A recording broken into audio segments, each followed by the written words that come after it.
out in the desert, I became a better athlete than I ever was before. It was not uncommon for me to run 250 miles a week. 250 miles a week is 1,000 miles a month. 12 months, that's 12,000 miles right there. When I started to lose my eyesight, I kept pushing and pushing. And after a couple of years, I honed myself to run across Death Valley.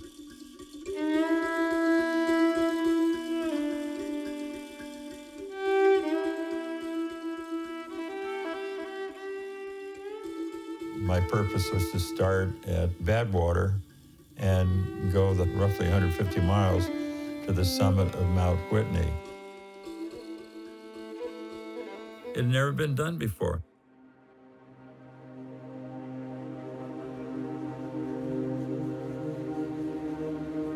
My very dear friend, David and I started training together.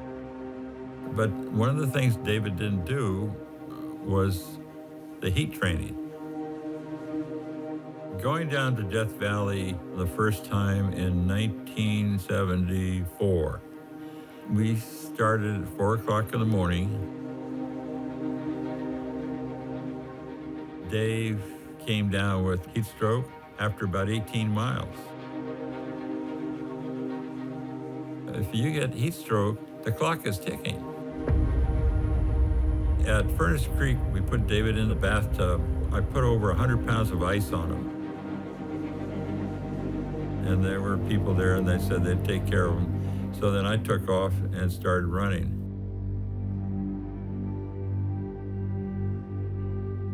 The only thing I could think of was that my good friend was dying. His temperature, core temperature, was over 104. So I stopped. It took him over a year before he recovered. That's how close he was to dying. And that's the reason why I didn't make it the first time.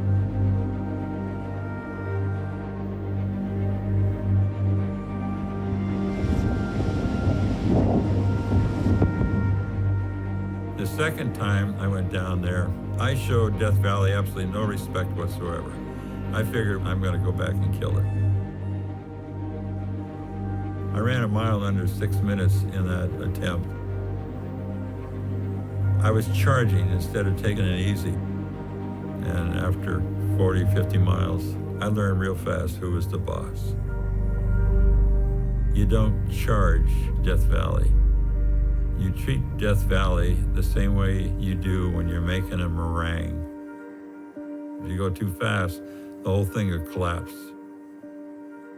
It's not so hard physically. What it's really hard is mentally to slow down. It had never been done before. It wasn't important how fast I did it.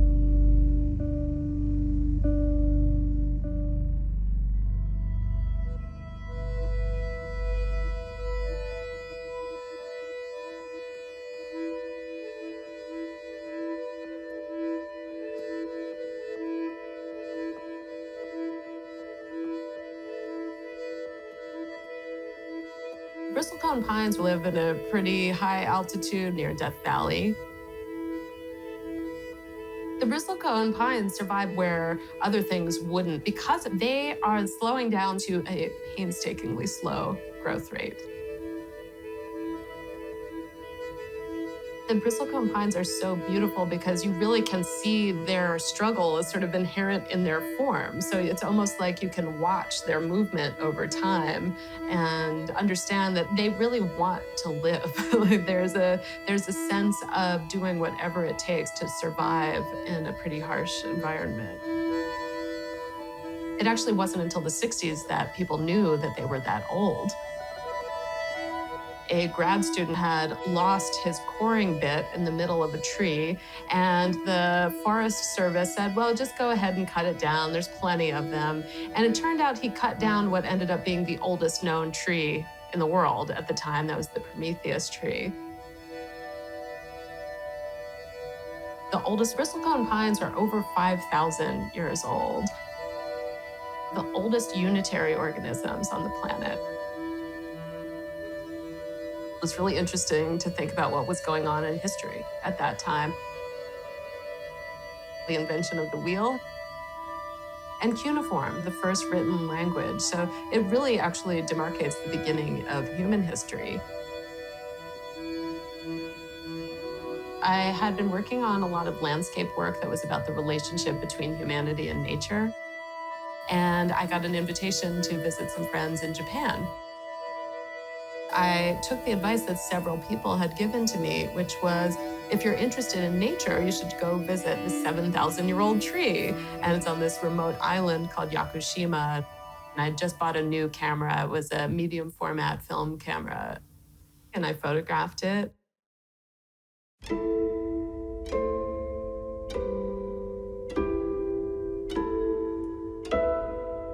But I had no idea when I started that it would be a 10-year endeavor, photographing the oldest living things, looking for things that were continuously living for 2,000 years and longer. 2,000 being, why is it 2018 right now? Like, isn't it, 4,500,000,000 2018? Like, really trying to create this framework for understanding human timekeeping. So initially I thought, I'll find somebody who's going to partner with me, an evolutionary biologist. And he said, well, look at what you're doing. It's really broad. This is not something that one scientist would ever claim expertise at. That was the first moment when I realized I would have to be the expert.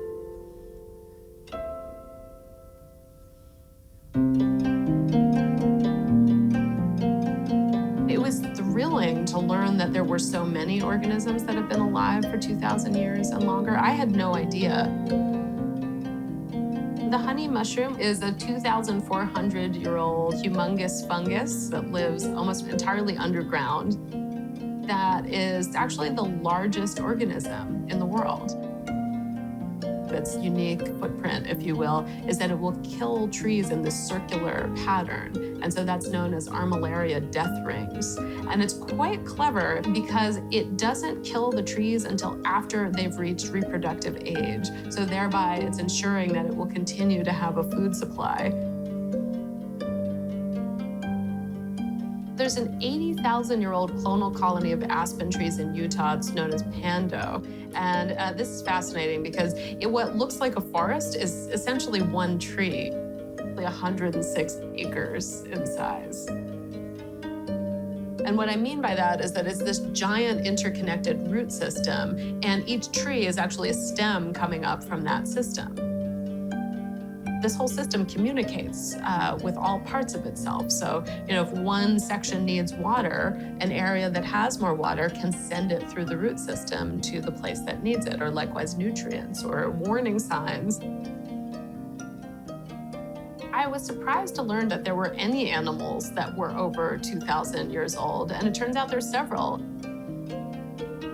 In Antarctica, there's the volcano sponge, some of which are thought to be up to 15,000 years old. The one that I got to photograph, however, I had to learn to scuba dive for that, around 60 feet deep. It actually took my breath away seeing this just enormous creature.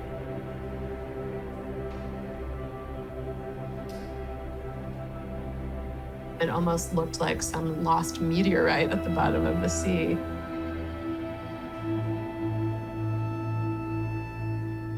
What are the things that connect these organisms that seem so different? I came to understand that fast and furious is not the way to live and grow. Map lichens in Greenland grow 1 centimeter every 100 years. The continents are actually drifting away from each other faster than these lichens are growing.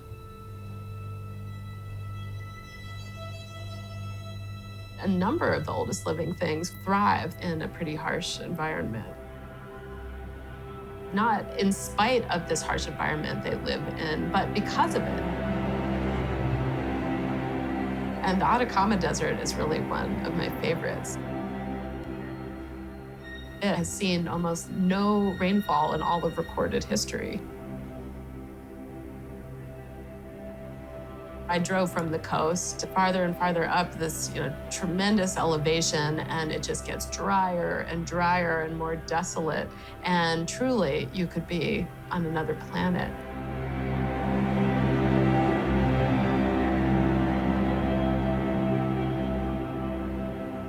I was there in search of the Eureta plants. They look like moss over rocks, but they're actually shrubs. So they're made up of thousands of these really tightly compressed branches. And they're so dense you could actually sit or stand on top of them. But at that altitude, you're likely to fall over from dizziness, so I don't recommend it.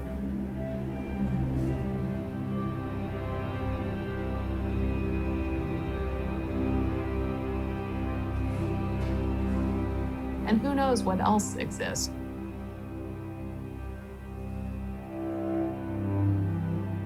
We've really only scratched the surface of understanding what's on our own planet, let alone looking out to the rest of the universe.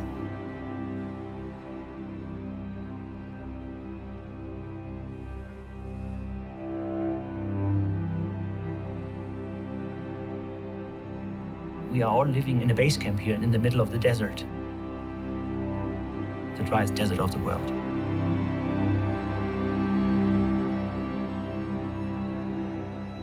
This is the weather that astronomers like.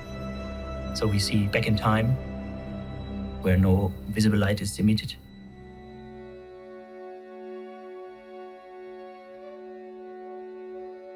Imagine light that began traveling and coming towards us from 8 billion light years away. Through empty space, this light travels unimpeded by anything, untouched, and then it hits Earth, and there's this very thin layer of Earth's atmosphere which can completely destroy that light. This layer is the reason why we can't look further and further into the universe, further and further back in time. One of the ways in which we can do that on Earth is to go up to the Atacama Desert in the Chilean Andes, where you're above most of the dense layers of Earth's atmosphere. And to me, it's really amazing that these ancient lands have been chosen as the site to look nearly to the beginning of time, when the first stars were being born.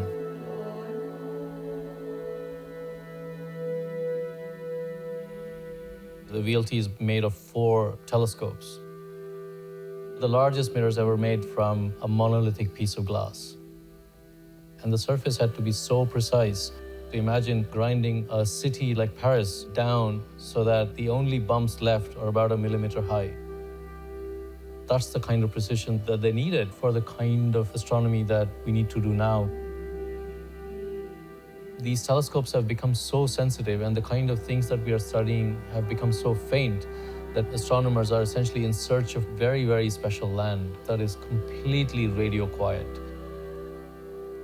which means no interference from television towers, mobile phones, transmission from airplanes, radios, urban centers. And that's what set me on journeys to these very extreme locations all over the Earth.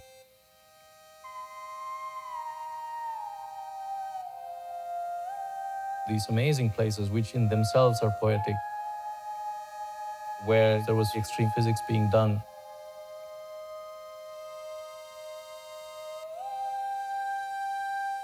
And also to share this sense that I have of what physics can do to us as human beings, not in terms of the knowledge, just simply in terms of how it makes us feel.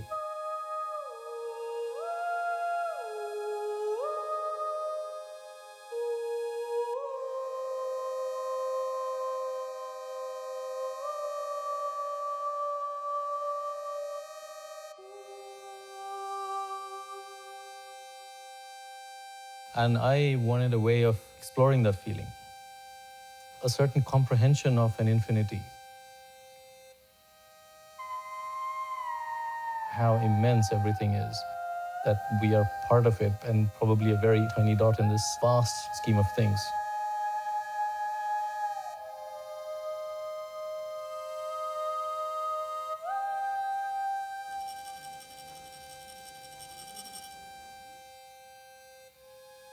The Hanle Observatory lies in one of the remotest regions of India. One of the remotest regions in the Indian Himalayas.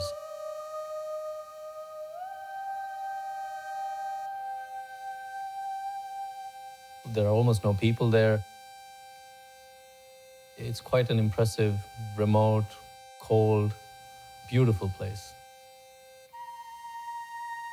When I was standing on top of Mount Saraswati, which is the hill on which the telescope has been built, looking across the valley floor, perched really precariously at the other end of the valley, was this 400-year-old Buddhist monastery. The thing that became clear there, looking at the monastery from the telescope, was that both monks and cosmologists need silence.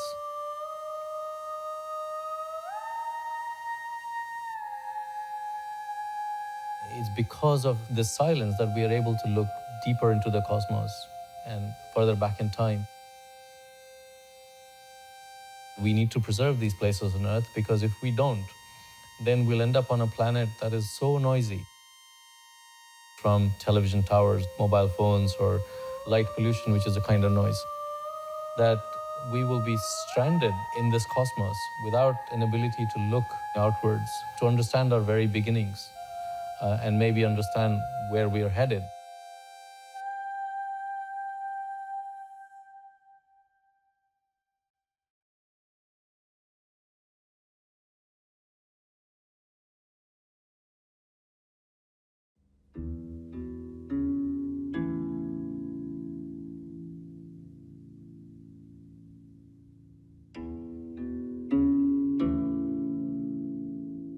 We live in a very busy world that doesn't foster silence. My childhood backyard was an ancient coral reef, many, many millennia back.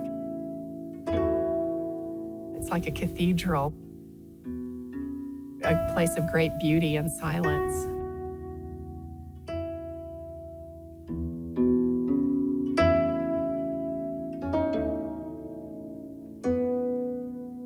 It's easier to capture the evidence of some of the old passages of time here through the fossilized crustaceans of the mountains, through the pictographs that remain on those rocks,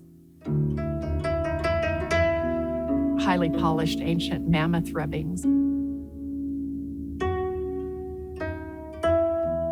known trails from early settlers.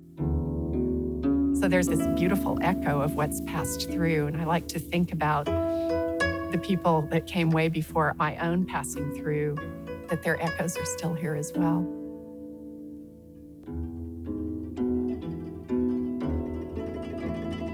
I've been a founding member of Paul's Out of Eden Walk. He conceived of the idea while he was walking across this landscape. I got this idea on this ranch in West Texas where I was doing a little help to local vaqueros, local cowboys. In the mid to late 90s, the genetic revolution was just taking off in a big way, and scientists were able to start extracting very useful information about ancient migrations, which you can trace through our DNA.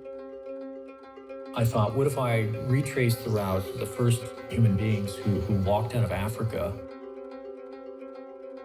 to recreate the first primordial walk that we made across the world.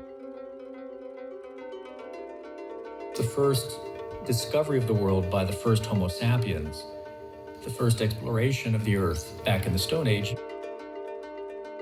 I drew out the map of the intended global trail, about 20,000 plus miles on foot from Ethiopia to the tip of South America, Tierra del Fuego, which scientists tell us is the last virgin beach that our ancestors reached about 7,000 years ago.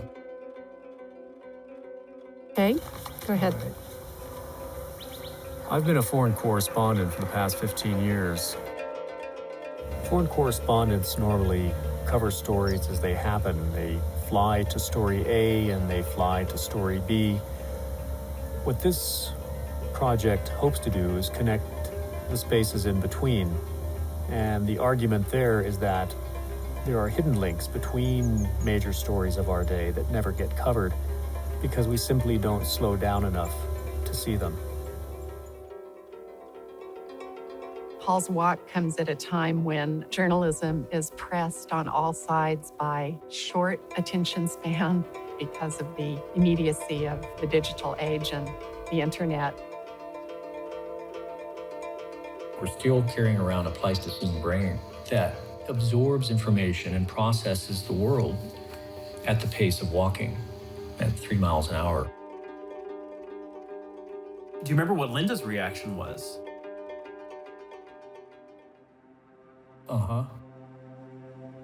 Over a cup of coffee, maybe not even looking up from a newspaper or a book and just saying, so you're gonna walk around the world. All right, that sounds good. Again, she knows me. When I was 14, I walked across the Sierra Nevadas alone. Later, across Papua New Guinea and through Alaska, just living off a rifle. He had walked from the border of Arizona to Mexico City, retracing the footsteps of an early Victorian explorer. Took a pack mule, and that took something like 9 months. So then it was not too big of a leap to jump into a dugout canoe, a pirogue, to float down the Congo River for weeks to tell the story of the Congo Civil War. Or to walk away from a broken down Russian Jeep in Afghanistan and walk and ride horses over the Hindu Kush through hip-deep snow to get to the front lines of the Afghan war. I think whether we realize it or not, we're all on some form of pilgrimage, and that includes commuting to work, these micro-migrations. Even those are a form of pilgrimage. And it's our task maybe to find the meaning under them.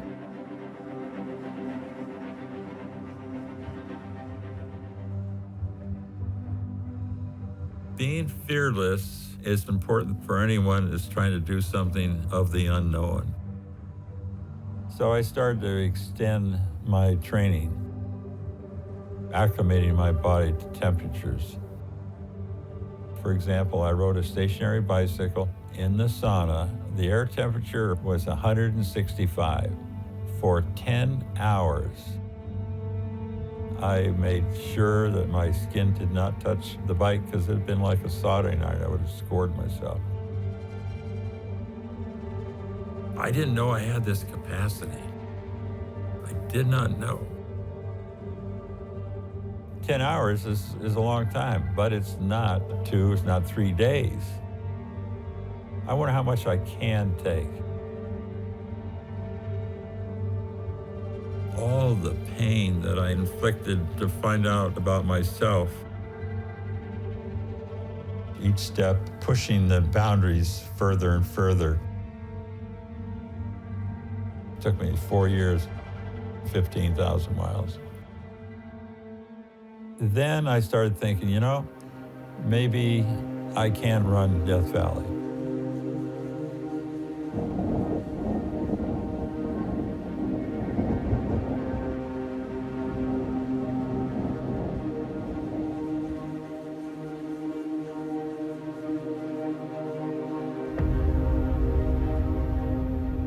I headed north across the Panama Desert. The temperature was climbing and climbing. And I lost visual contact with the surrounding mountains. I have glaucoma. I can only see so much. I knew where the sun was supposed to be. Following the sun, I repositioned myself. Focused on it, I almost became hypnotized to it. I had to pay attention to my footing. I was by myself. My life depended on it.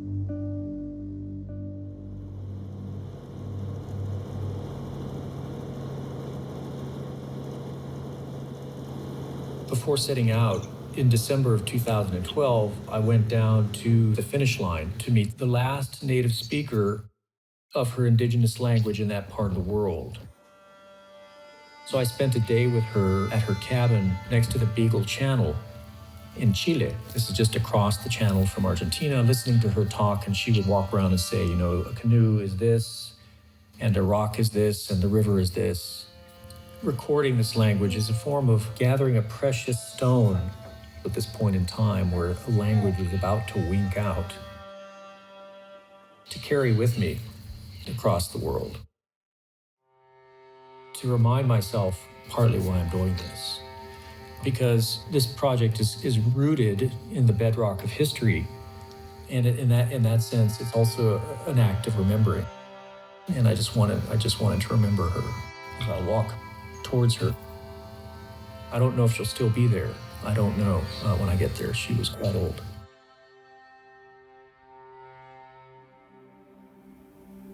I had first photographed the 3,500-year-old bald cypress tree just outside of Orlando in 2007, I believe. A few years ago, some kids snuck in to do drugs inside the tree, and they actually set it on fire from the inside out. They then posted about it on Facebook and got caught, thankfully. But it was actually on fire for over a week before anyone knew. It was impossible to save. There it was, smoldering and dead. It really changed my perspective about everything that I was doing. It was a very painful reminder that just because something is incredibly old does not mean that it's immortal.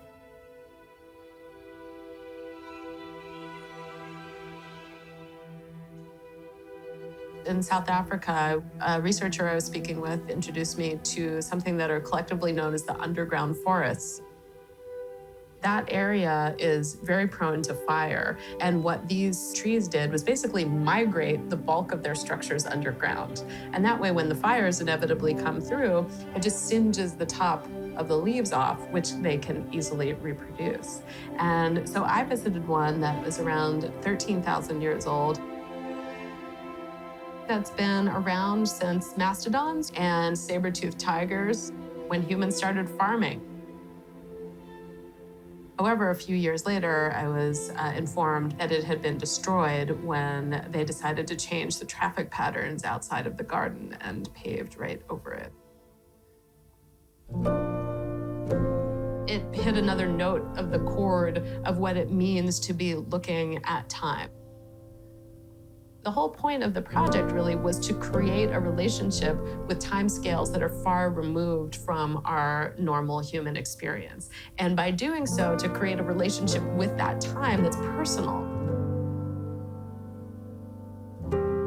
When you see something that's alive now, that you can have an interaction with and has experienced 80,000 years of the world's history leading up to this moment that you meet it. And then on the other end of the spectrum, you have the click of the shutter of a camera, so 60th of a second. And then somewhere in between those two, we somehow then all come together to share this moment. And to me, that's a way to start looking at time with a different perspective. Even though we are part of this giant continuum, it's actually a reminder to look at the small moments that make up the fabric of the time that we all spend here.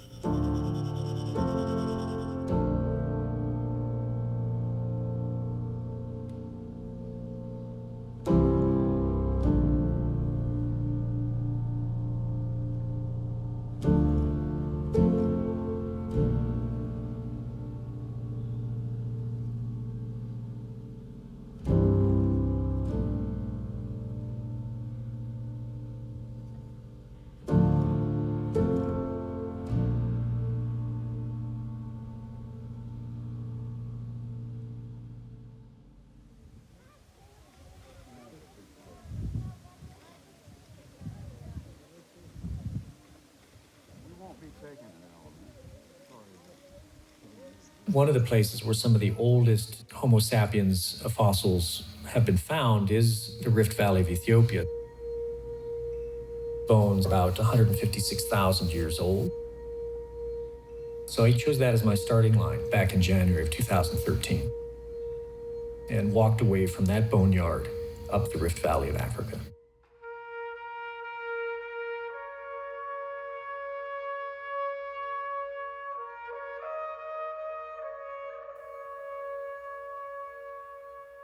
The Afar region where Paul started requires every bit of forethought and planning to survive.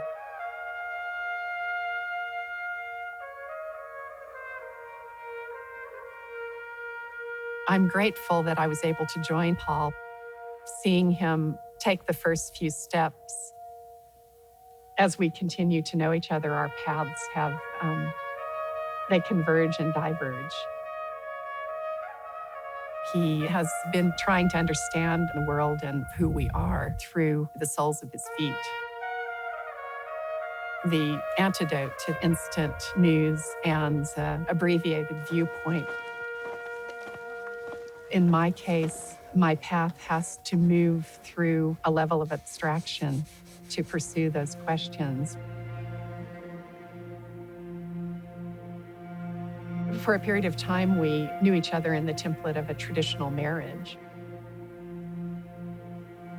Though our practices are vastly different, what we share is appreciation for slowing down and seeing the invisible.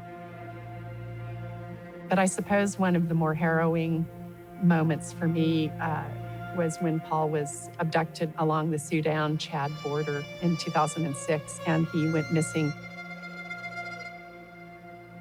There's always the element of risk because Paul does not shy away from challenging stories. So you wonder, are you going to see this person again as they walk off into the Afar desert? We were moving in opposite directions now.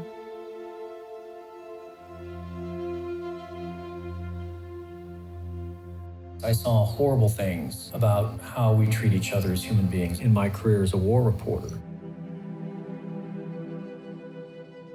But walking has given me hope about our generally messed up species.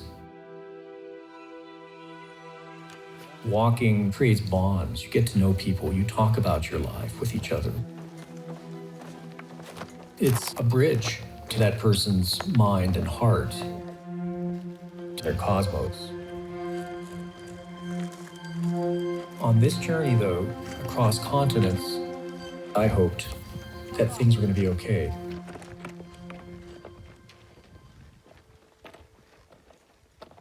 It was a physically demanding starting line to the journey.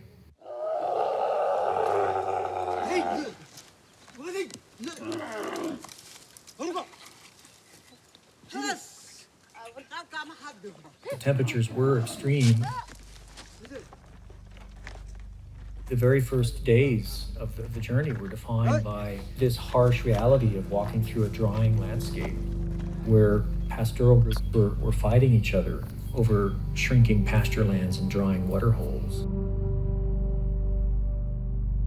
So it became the war story almost immediately. And they were in fact killing each other.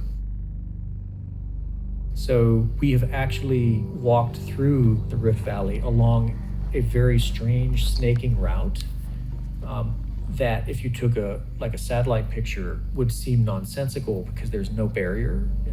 But they were following these invisible edges of conflict zones that most people couldn't see, that were invisible to the eye, but were as real as any trench works, on the front lines of any war. And I remember we had to kind of do a silent camp one night without fire so as not to be spotted to get through a danger zone before anybody noticed us.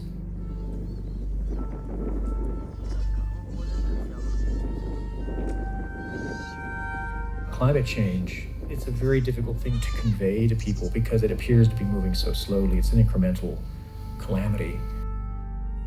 But when you're walking, you have no choice but to experience it through your own body in ways that reading about it never will, or looking at equations never will, or hearing politicians lie about it never will. And sure enough, after crossing the Djibouti border, we stumbled across men, women, and children who didn't make it. A couple days ago, we found the bodies of 7 migrants in the desert. They died of thirst trying to reach Saudi Arabia, and they were just one ridgeline away from reaching the Red Sea, their watery finish line to get out of the desert. It's made my own journey seem frivolous.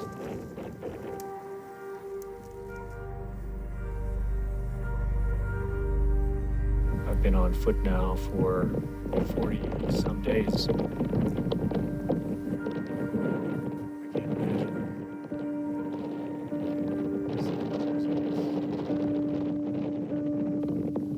One day at a time.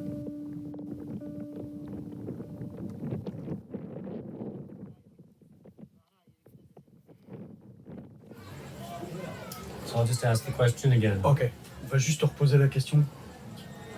Abdul Nasser, it took you 1 week to walk here. Is the journey worth it, the danger of the journey worth going to Saudi Arabia when people are dying? I was stuck in the port of Djibouti for 6 weeks because I couldn't convince a commercial cargo ship to take on a passenger with the risk of being attacked by Somali pirates. There's been a lot of murder out at sea. Piracy is like lottery for poor people that are starving, and they're ready to risk their lives. You're desperate. Yeah. Maybe I see you in Saudi Arabia. I should come to Ali because I've been trying for a month to get a boat and I can't find a boat. So Ali, I might need your help. I wasn't getting a visa to walk through Eritrea. We'd been waiting on a visa for 4 months. It wasn't coming through. I'm a 56-year-old man, and I don't have forever to accomplish this. It's unfortunate because some of these countries are just magnificent in terms of cultural resources, and they're important pieces of the puzzle of human migration. Political borders have been the biggest obstacle, there's no question about it. I've had to do what our ancestors did when they hit a glacier, they had to walk around it.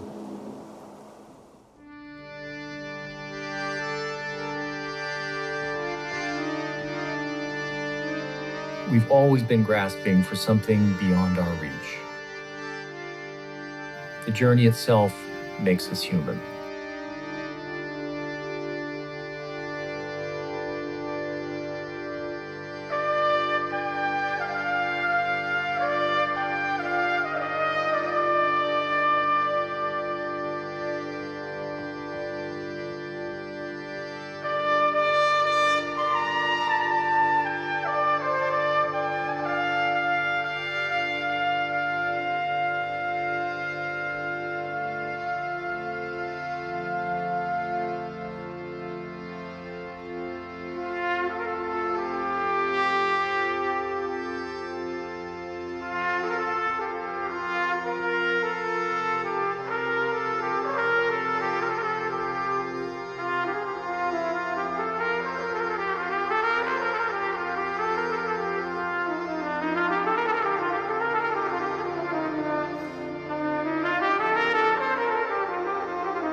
I didn't have to travel only to mountaintops.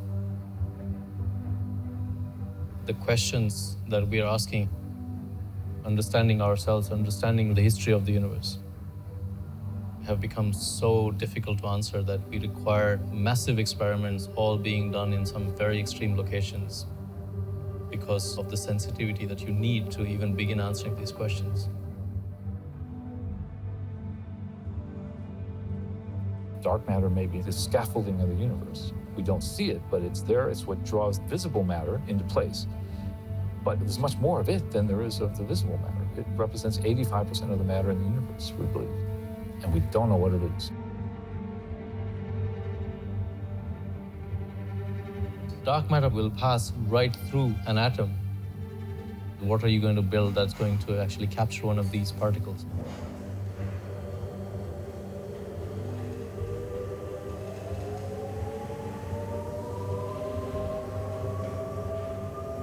You need about half a mile of rock or more to shield you from all the particle noise that would create the same signal on the surface.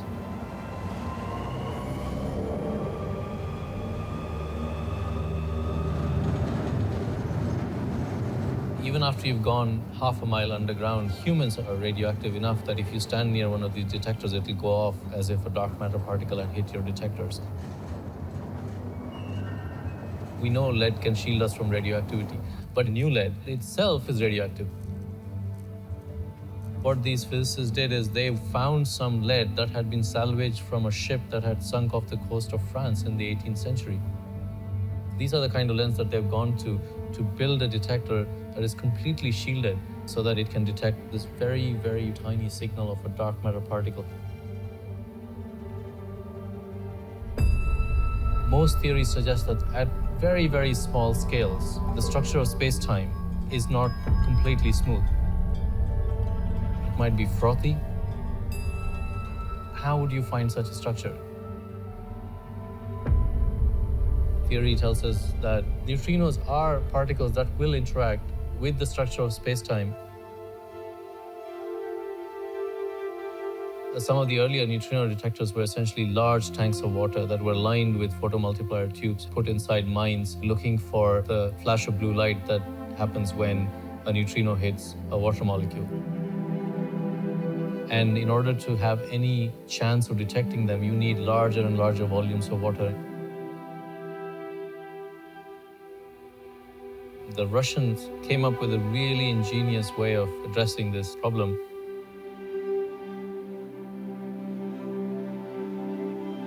Lake Baikal has 20% of the world's unfrozen freshwater. It's tucked away in a remote corner of Siberia, deep enough to submerge 3 Empire State Buildings and not see a trace of them. So they wait for the lake to completely freeze over. When the ice is about a meter thick all across, they use that ice as a platform, send in divers, and use the lake itself as a detector. They have about 2 months in which they can do this work before the ice starts cracking and it becomes dangerous to be on the ice. Even to get to the experiment, you have to ride over this ice for about 40 kilometers, scouting for zones of good ice on which they can drive.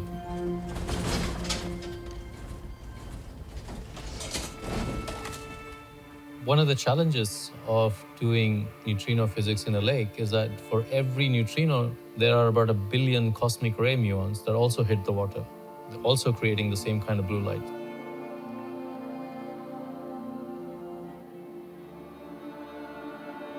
So one solution is to go deep down so that you can use the water as a shield against the cosmic ray muons. But even at the depth of about 1 kilometer, the cosmic ray muons will outnumber by 1,000 to 1. So the neutrino physicists have come out with a very ingenious solution. It so happens that cosmic ray muons cannot go through rock, but neutrinos can.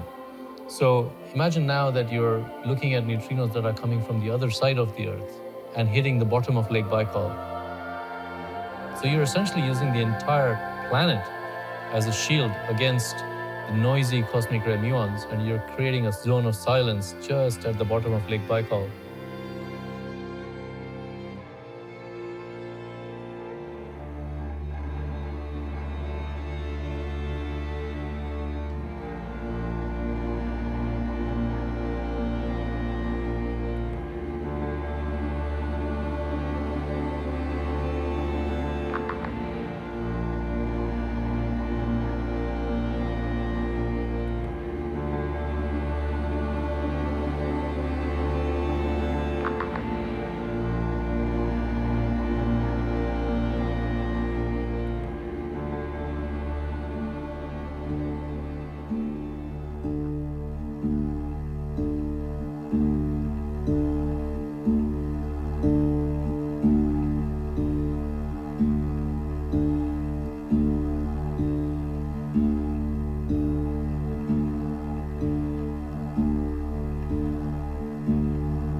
out in the desert, there was just no noise. It was just my world of silence.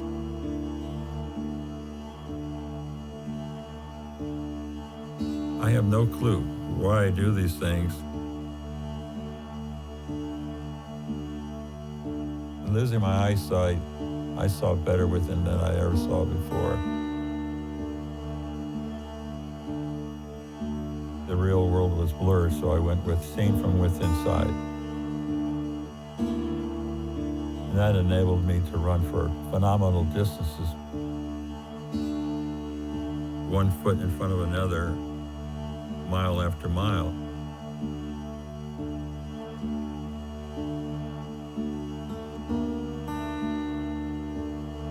During the night, I had to keep moving. I kept focused on the white line that was on the road. And that white line always kept me focused as to where I'm going until that moon started to climb over the peak.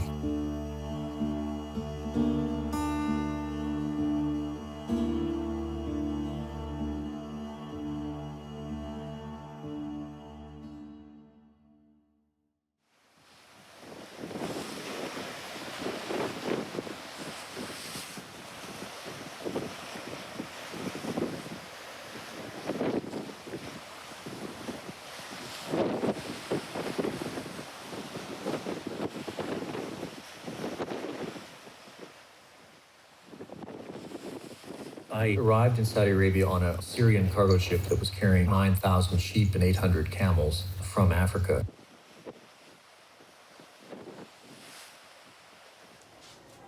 To be able to walk through this part of the world that has been so closed off for centuries, actually, was pretty remarkable. What do you think makes people so restless? You know, my project is about discovery. It's about humankind's natural impulse to always look over the next mountain, cross the Bab el-Mandeb. What's your philosophy or theory about why we're that way? I think it's a mankind nature. And I think our Bab el-Mandeb now is out of space.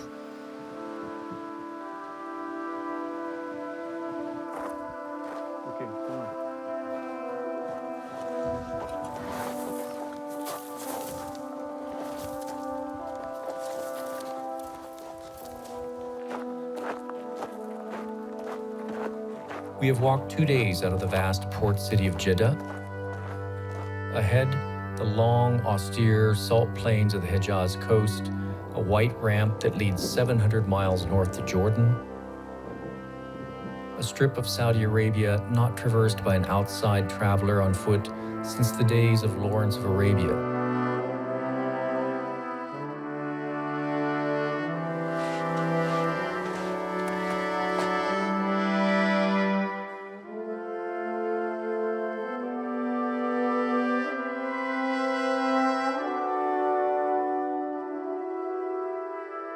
The photos I captured of the Arabian Hajj trail system may be the first ever taken of those particular stretches of the network. At least since cars began bumping down old caravan trails in the early 1940s. And already we're lost.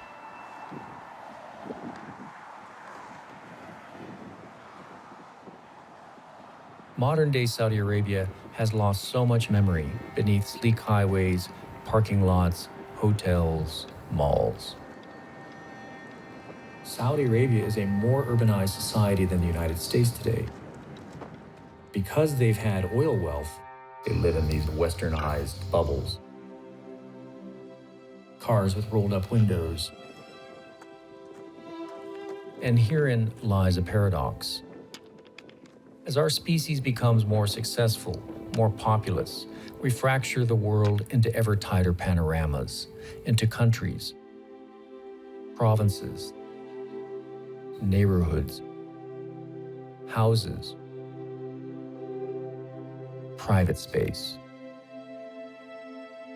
In this way, a proportionally larger share of the planet becomes alien, exotic, threatening, unknown.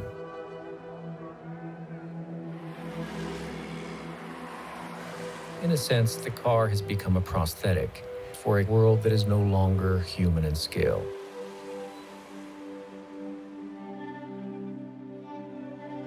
On foot, I have reconnected with fellow human beings in ways I could never conceive as a reporter crisscrossing maps by jet and car. Out walking, I constantly meet people. That's good. I cannot ignore them or drive by them. I chat with strangers 5, 10, 20 times a day.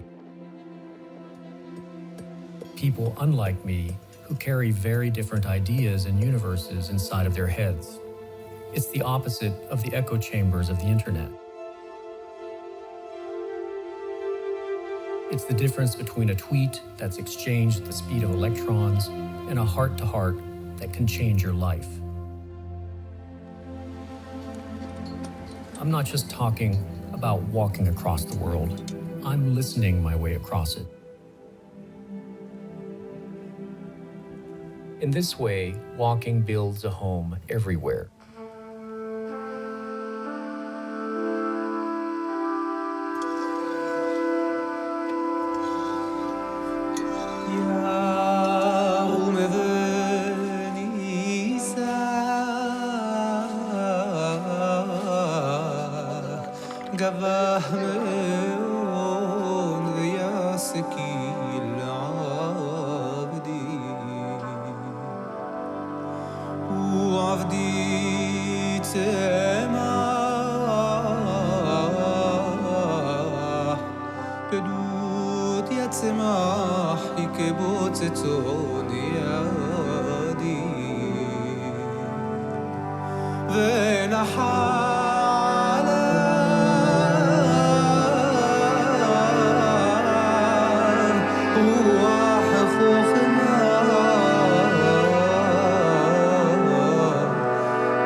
Scientists who have strapped GPS devices to the world's last hunter-gatherers report that the typical male forager walks about 7 miles a day,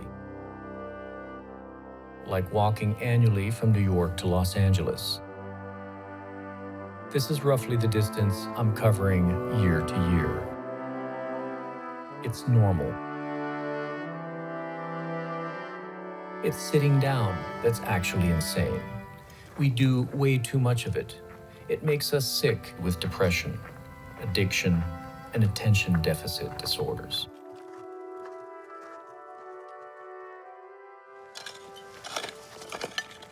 All motorized societies classify walkers as suspicious beings.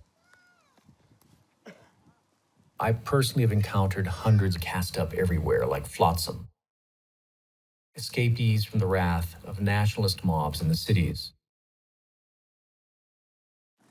They put me up in their grubby tents. More than half were women and children.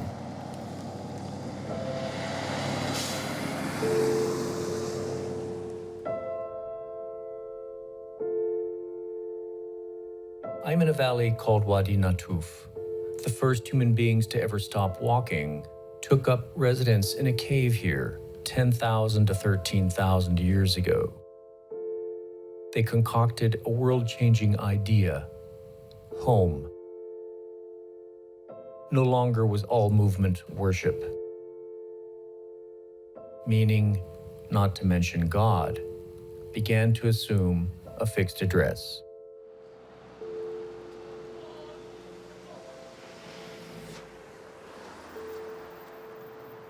A Czech novelist, Milan Kundera, once wrote, "The struggle of man against power is the struggle of memory against forgetting."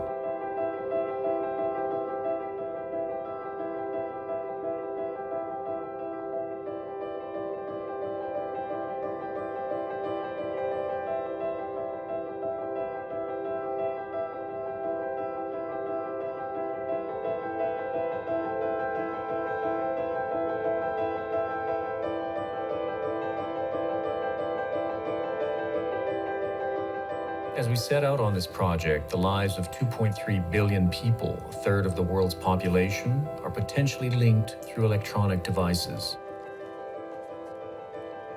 By the time this walk ends in Tierra del Fuego, that global connectivity may very well be complete. Wireless messages are soaring above us, crisscrossing the world at the speed of light. What impressions will they leave behind that resonate with human beings 50,000 years from now? Will they be beautiful or even worth a glance? I find ancient petroglyphs scattered throughout the landscape. I try to capture their facsimile with a digital camera, a tool whose only record, electronic zeros and ones, won't last even 20 years, much less 20 centuries. We are the ghosts.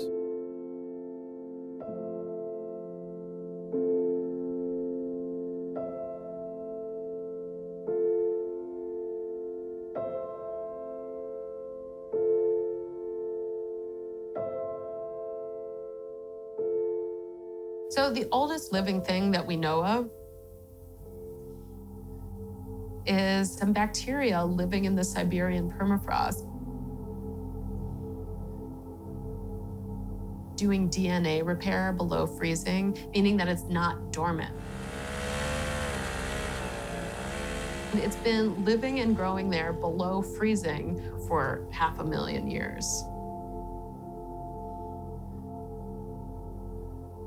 So I made images of the bacteria under the microscope, and it turns out no one had done that before.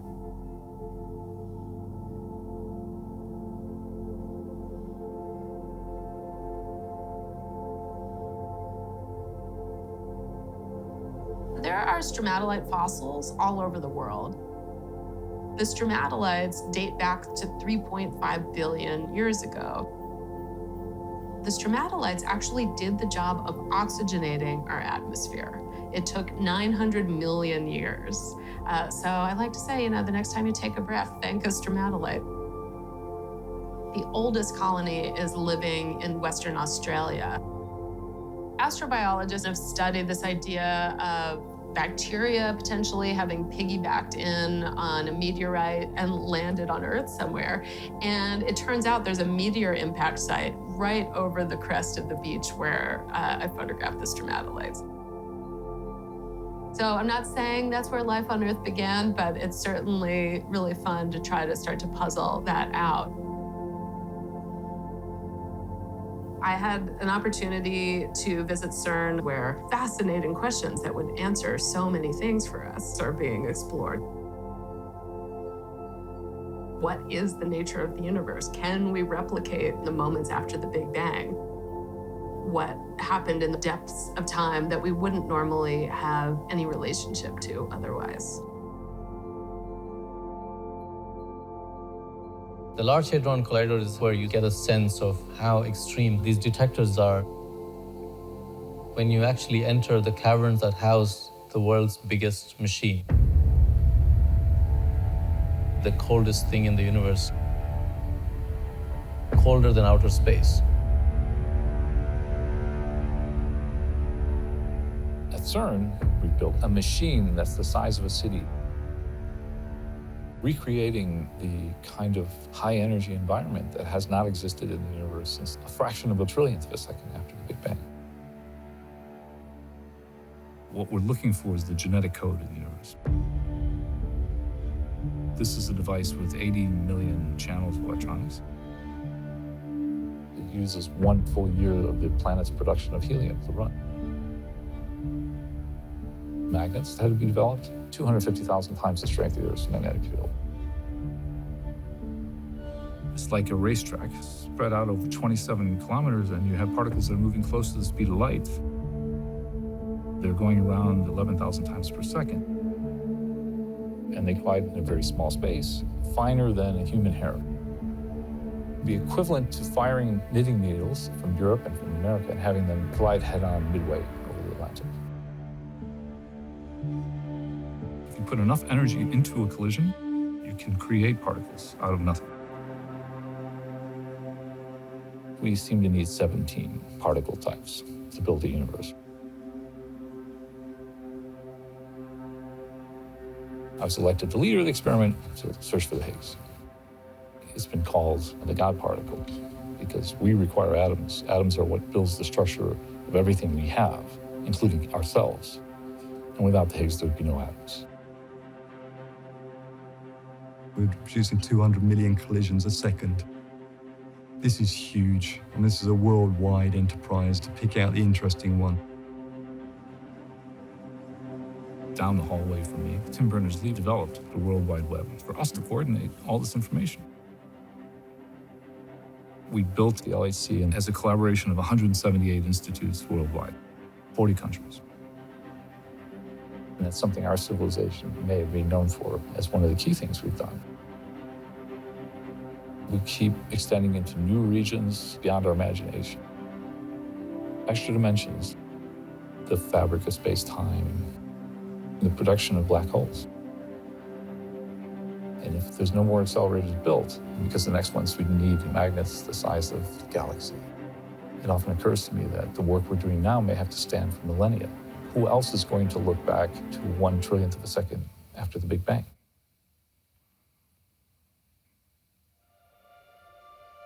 Believe it or not, I ended up going into physics through art. And that brought me back into these questions I've been asking in the background of my life. Where do we come from? What is this place we're in? What's driving the universe to be as it is? What we're trying to understand is a timeless thing.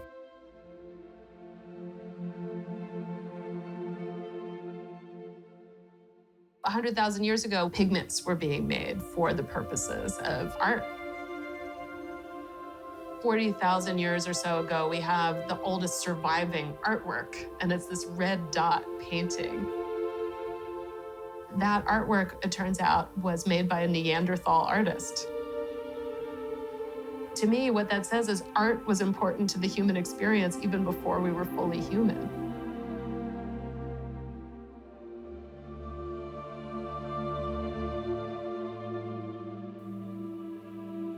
My mother was a self-taught painter of this region. Because of the remoteness of this area, there was virtually impossible television reception. So if I wasn't outdoors riding on my horse, I was drawing.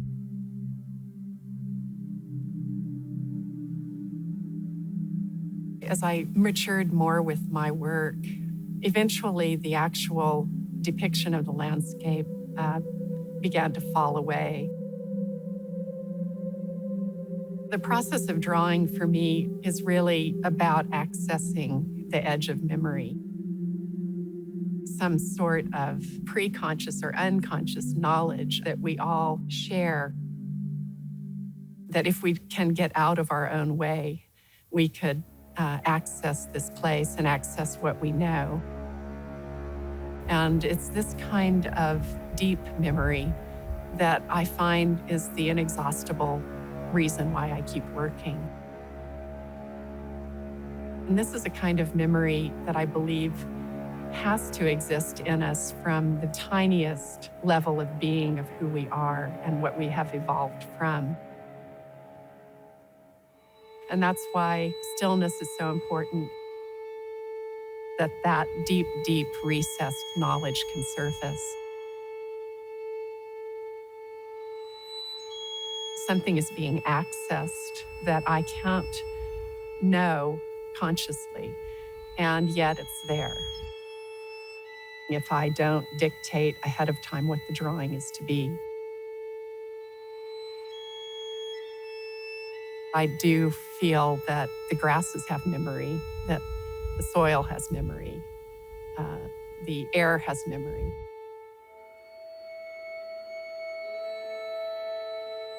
The memory of water.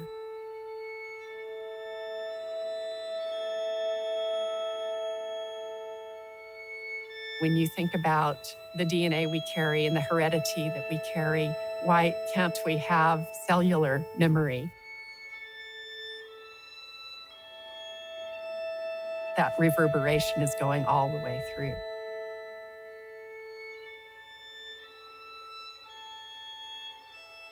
Шаманы говорят, что все имеет голос дух. Любое, все, что окружает вокруг нас, они имеют голос дух.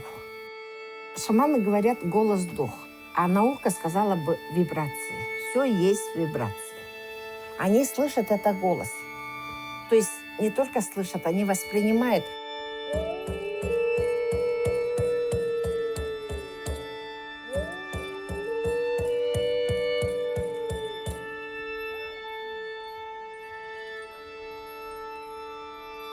Он сначала тоже слушает, как река бежит.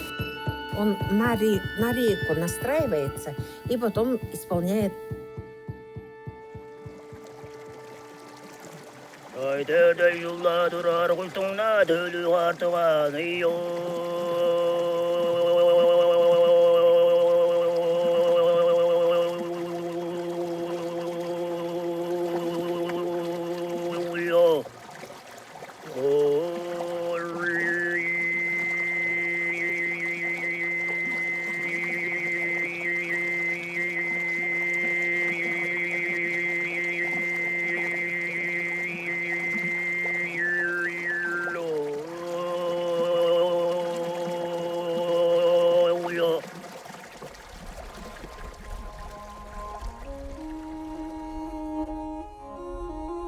Жалтыр хөгжим ойнап жаран тывалар. Жарыстың тыва хөгжимini оқшанда көрікшілерге да әвес. Қолдың ана поду, пойдустан көні пойдустың чаражындан, пойдустың ташменден жап атлақсап, көмелісіп, сейшін жаларлап көмеліп жаран.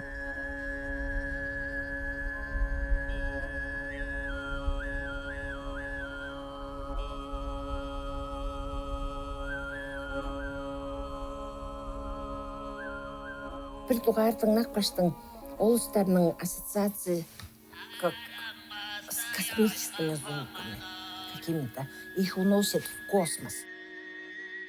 Тюркоязычный по Казахстанға да, Якутскага да, Кыргызстанға да олыстарының тезі болса. Вот я слушаю тувинскую музыку, и мне кажется, что я начинаю вспоминать что-то очень знакомое и давно забытое. Но что это именно такое, я не могу вспомнить. Это какая-то историческая генетическая память начинает пробуждаться. Мне так кажется.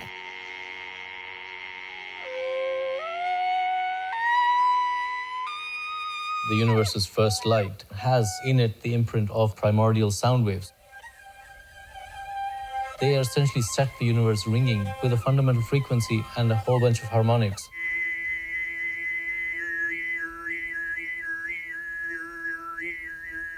And the imprint of the primordial sound waves can now be seen in the way galaxies and clusters of galaxies are structured. The cosmic microwave background.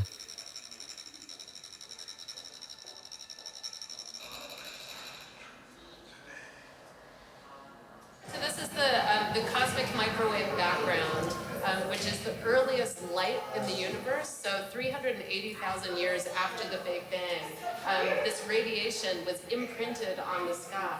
And before that, there was actually no light. I realized my subjects were getting beyond geologic time and into cosmic time. And so as I was starting to wrap up the oldest living things, I knew that deep time and deep space were going to be my next subjects. The cosmic microwave mandala combines a traditional Tibetan Buddhist sand mandala with an image of the cosmic microwave background. Both are trying to make sense of our place in the universe.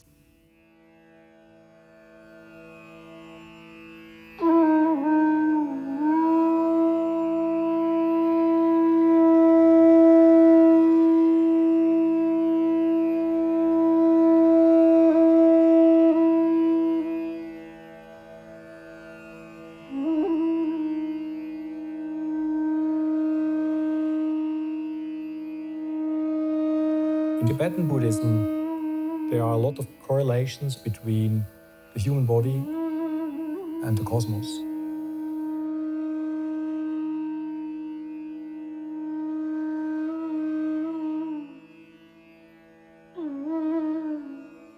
You try, with the help of the mandala, to realize this interconnectedness.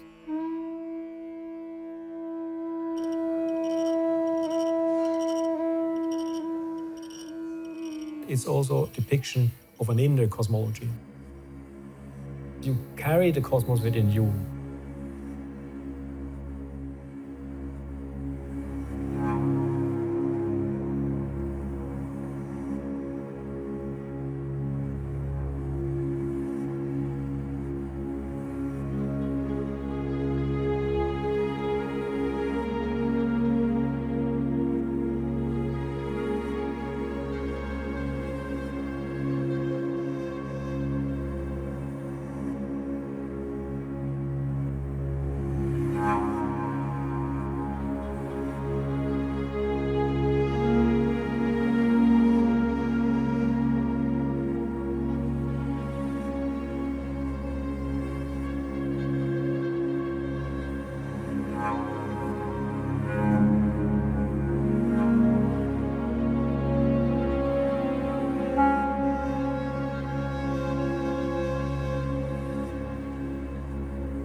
The Zen mandala is a 2,600 years old design. It took me over 25, 30 years practice.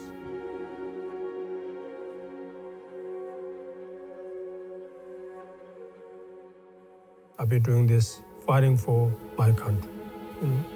I'm not carrying any weapons in my hand. I'm simply carrying a beautiful art for welfare of all sentient beings.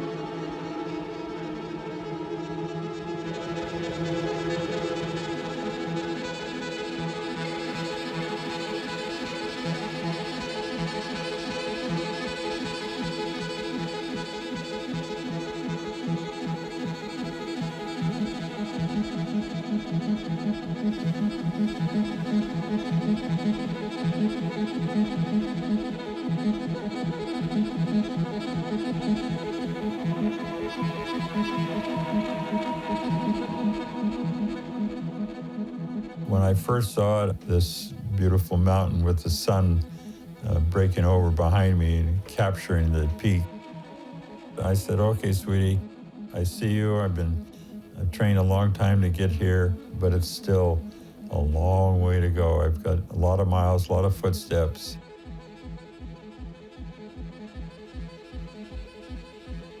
It's a little over 14,500 feet.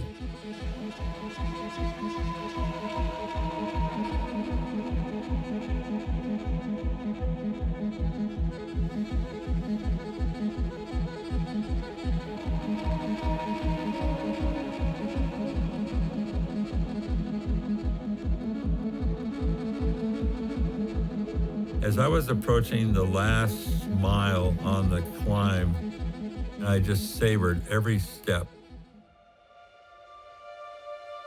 It was almost a fantasy, and I was afraid to let go of it.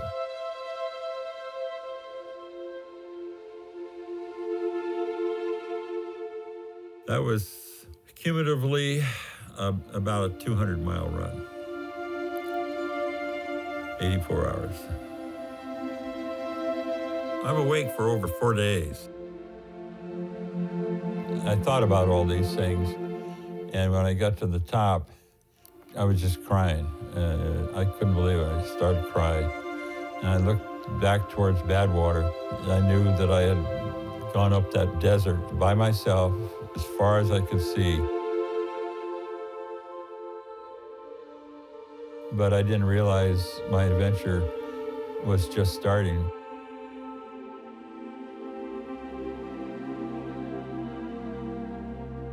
I ran probably about 50 miles the next day. There were all kinds of people wanted me, television, radio, and I didn't want to talk to anybody. It was a personal thing. My wife, Betty, was preparing for a dinner party, and I said, well, I'm going to go body surfing.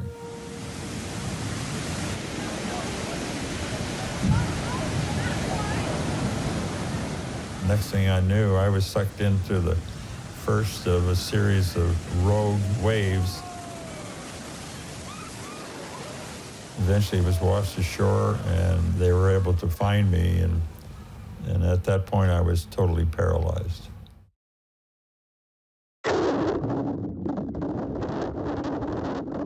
It severed half my spinal cord.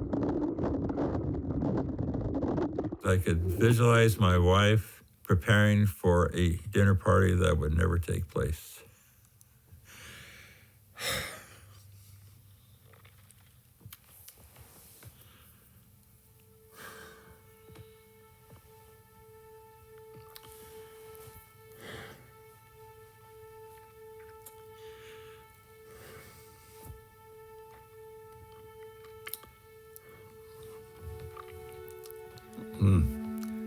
Still with me.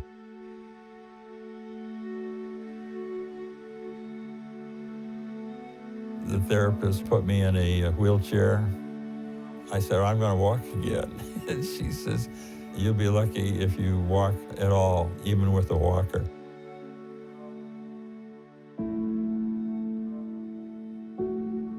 I couldn't make anything go on my stationary bicycle.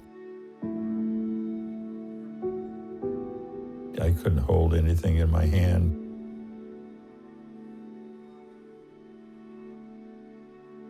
But my legs, after repetitive efforts, I was able to function, but there's little or no strength.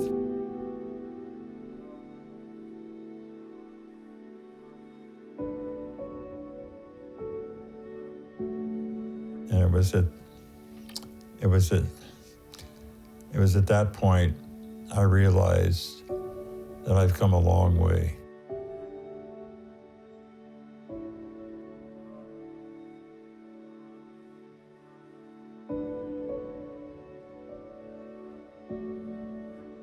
It was 3 days short of 1 year earlier that I was totally paralyzed.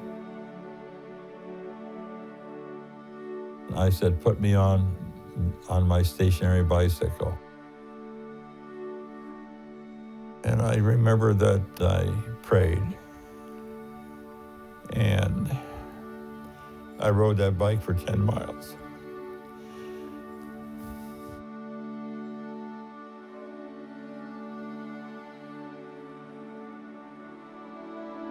In January of 1978, I ran the Paul Mazon Marathon, 26 and a quarter miles. There was a fire station just before the start of each loop. And I went in, I told the guys, I've lost all my fine motors. If I fell, you'd have to pick me up. I couldn't get up. And I could have bowel movement. I have no control. I like to leave clean clothes, shoes, and everything, and use your shower that you use for the trucks to clean up before I start again. And they said, no problem. I just took off everything, messy as it was, right in the shower. When I came back, they had cleaned the other stuff, dried it. I put that on. And then they all ran along with me to the finish line. They gave me clean clothes. They gave me dignity. I guess it takes really getting beat up to realize how strong you are.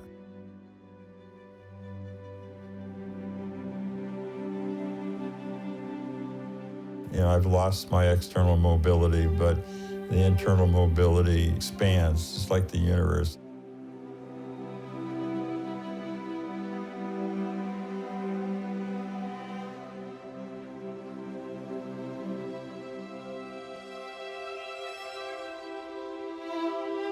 I've walked with many people across the world so far. The African proverb is that if you want to walk quickly or fast, you walk alone, and if you want to walk far, walk together.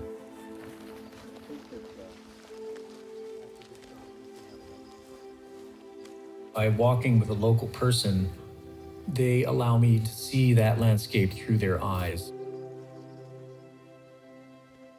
In Ethiopia, I was walking with one of Ethiopia's finest fossil finders, with a desert guide in Djibouti who was running for parliament on a very strange, clunky kind of 1980s radio phone, marshalling votes as we were walking through the desert. I'm not too surprised to say that he lost. I've walked in Saudi Arabia with Mohammed bin Nunaf, a special forces general in the Saudi army, who was a true life force, a man who was a great raconteur, who was a wealth of Bedouin folk knowledge, who was willing to walk hundreds of kilometers through the Hijaz desert during some of the hottest part of the year, cheerful, full of off-color jokes. With an abdominal hernia, a part of his gut had actually come out through his abdominal wall. And he refused to tell me. He kept it secret for weeks and actually walked about 250 miles in this condition, quietly wrapping up his abdomen with a cloth in the mornings before I woke up so he could take the pain. And when I finally stopped the walk and medevaced him, the doctor was amazed that he was still alive. And he is my Saudi Arabia. In Turkey, I met a young Kurdish photographer, Murat Yazar, who expressed an interest in walking with me for 9 days. Murat so loved the walk that he ended up walking with me all the way across Turkey for 7 months. And then didn't even stop at the Turkish border, but continued walking through Georgia with me. I stand back from my own project and watch in awe as my walking partners become the driving force, rediscovering their own home on foot. So I partnered with Kazakh wolf hunters, joined by an archaeologist, creating petroglyphs on the landscape across Kazakhstan for Kazakhs separated from their ancestral nomadic ways, as a way of not forgetting. A mounted archer taller than 3 football fields, a stylized camel stretching nearly a quarter-mile from nose to tail, and 2 other gigantic motifs borrowed from local history. When Google Earth updates its satellite imagery of Central Asia, you'll be able to appraise Astafiev's artwork from orbit.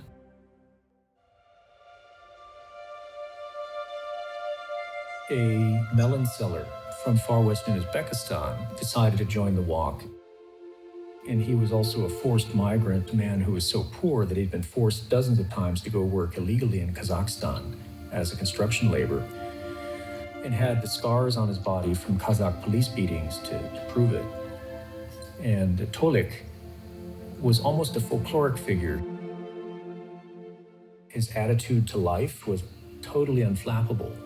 Whether we were being arrested and detained more than 30 times, whether the donkeys would escape into the Kızılkum desert, whether our water was stolen and we were without water in the middle of the desert, he was this calm, steady, inspiring person who would have been dismissed as kind of a street-side vendor if you had driven by him in a car.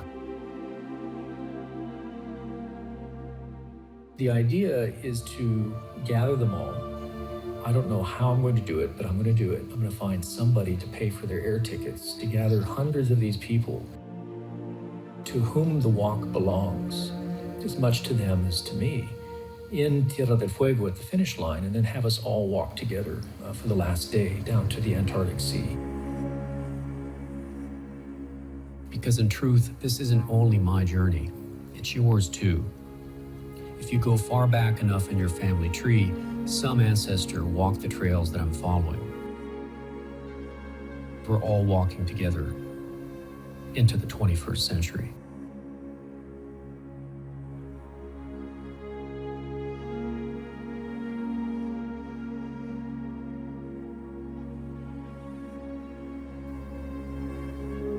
Paul's walk comes at a time when our ability to connect has been increasingly replaced by interactions with our screens and our devices. When we have so many reasons to be strangers to one another. I knew that many, many lives would be touched by his walk and that many would be touching him. To be a walker on a planet conquered by suspicion, the flags, the incessant babble of television. I'm often asked about safety. Israeli soldiers fired rubber bullets at me as I zigzagged through the West Bank. A militia of village guards nearly shot me from behind a tree while walking through Turkey. And to date, the police in 10 countries have detained me 84 times for, well, suspicious walking. Still, as a member of one of the most disempowered minorities in our motorized age, a pedestrian, I can assert with confidence that by and large, our shared planet is not a dangerous place. In the Arab world, I learned to scale human compassion by the pound. Daily invitations to meals and tea had the effect of lightening my rucksack in Saudi Arabia, Jordan, and the West Bank. And in the Caucasus, the Georgians did Christian charity proud. During my 42-day trek through their mountainous nation, I was kindly invited into private homes every night. In Western Kazakhstan, my cargo horse foundered. A local nomad transported a healthy replacement from his own herd more than 100 miles away. In Uzbekistan, a police state where I was detained 37 times, villagers sometimes did turn me away. "I'm sorry," they'd whisper. "I don't want trouble with the KGB." Often they looked acutely embarrassed, their fear clearly at war with their own thwarted neighborliness. They sent out children with fresh-baked bread as I walked away. All the Abrahamic faiths espouse compassion towards wayfarers. "Love the foreigner as yourself, for you were foreigners in Egypt," says the book of Leviticus. As I now point my boot tips towards India and China, I'll doubtless find similar resonances in Hinduism, Buddhism, and Confucianism. When I talk to school kids, which I do pretty frequently, I use these positive interactions to remind them to not be afraid.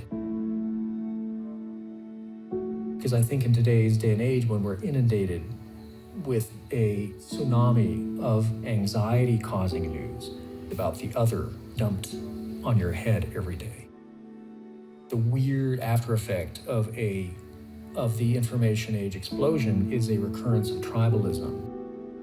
The walk has provided a through line that is connected not from mountaintop to mountaintop, but from person to person. I'm not walking to somewhere. I would not be sitting here talking to you from southern Pakistan if I didn't get this help of thousands of people, almost all of them strangers, who have no warrant to help me at all. I have to remind people, don't let digital overload strike fear into them a paralyzing fear that would immobilize them from going out into the larger world and exploring places and experiences beyond their immediate horizon. This whole place, this chaotic, heartbreaking, maddening, beautiful, ecstatic place is yours, belongs to you. It's home, all of it.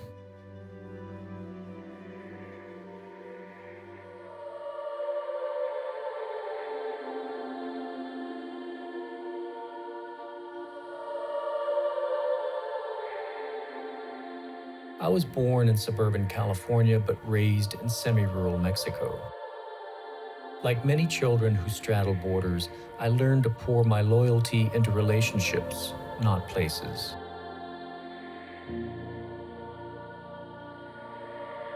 I'm making for Tierra del Fuego, the last continental horizon. I'm not walking toward the exotic other. I'm walking toward a better part of myself. These people.